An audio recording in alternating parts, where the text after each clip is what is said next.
Halo guys, balik lagi di Podcast Hits. Kali ini kita akan bahas tentang Ratex dan Supply Sides Economy. Cekidot ya untuk videonya. Bye. Assalamualaikum warahmatullahi wabarakatuh.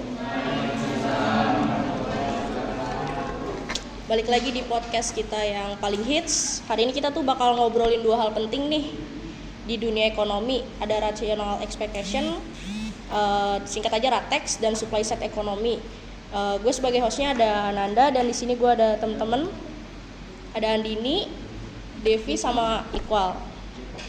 Hai semua, topik hari ini seru banget pasti karena kita akan ngebahas gimana kebijakan ekonomi baik di Indonesia maupun di negara lain dibuat dan apa sih efeknya.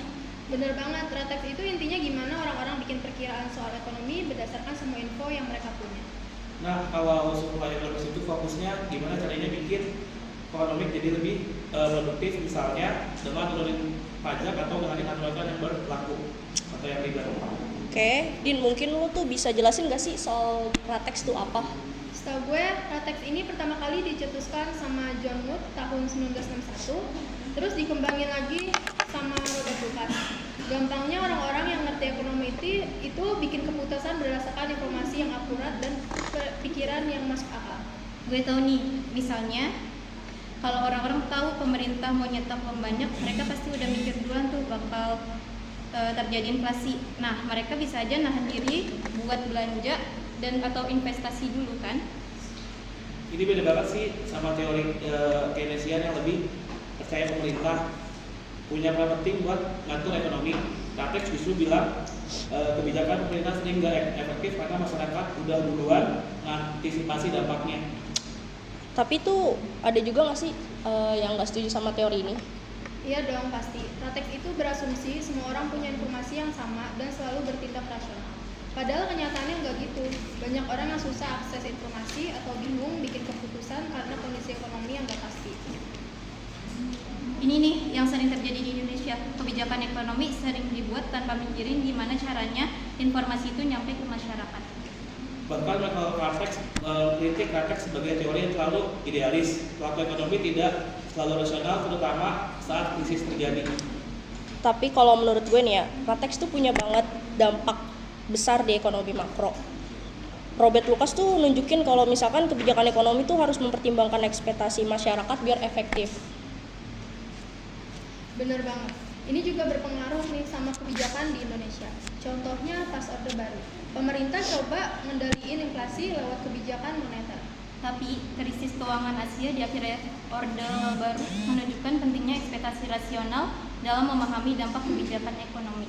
Iya juga sih, tapi tuh sebelum lebih dalam lagi nih ya, kalau menurut gue, gimana sih kalau sekarang tuh kita lanjut ke pembahasan mengenai supply side economic. Nah, Din, menurut lu tuh apa sih supply side economy itu?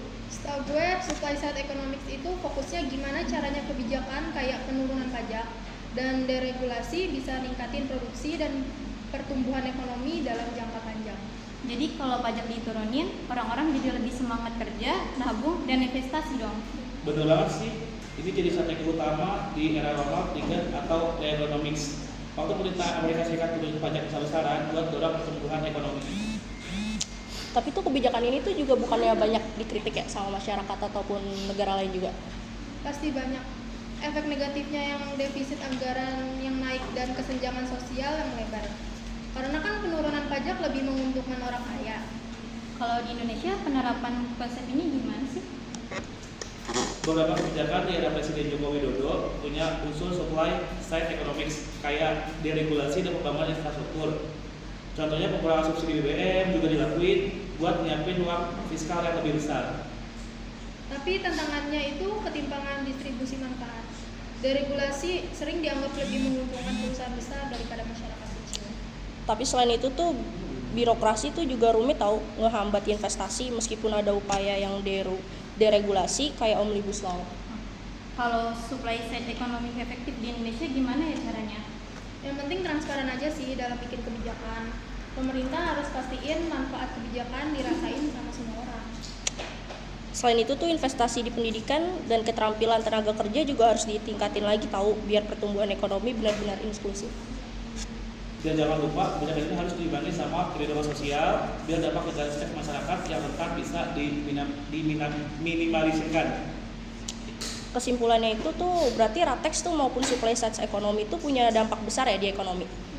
Ratex tuh nunjukin pentingnya ekspektasi dalam kebijakan ekonomi, sementara supply side economics tuh menekankan pertumbuhan lewat kebijakan yang ningkatin produksi. Tapi penerapannya di dunia nyata banyak tantangan dan kebijakan ekonomi harus selalu dievaluasi biar tetap relevan. Ya nggak sih? Gue setuju banget sih. Gak ada kebijakan ekonomi yang sempurna. Keseimbangan antara teori dan realita di lapangan itu kuncinya. Dan buat Indonesia penting banget sih pastiin kebijakan yang diambil benar-benar berdampak positif buat seluruh masyarakat. Oke, gue jadi paham nih gimana sih artinya tuh Ratex sama supply side ekonomi. Gak terasa ya ternyata kita udah di ujung podcast hari ini. Makasih untuk diskusinya yang menurut gue seru. Sampai jumpa di episode berikutnya. Terima kasih buat temen-temen gue, ada Devi, Iqbal, sama Andini. Jangan lupa subscribe, follow, like. Gak apa-apa kalau head. Oke. Sekian dari kelompok kami. Wassalamualaikum warahmatullahi wabarakatuh.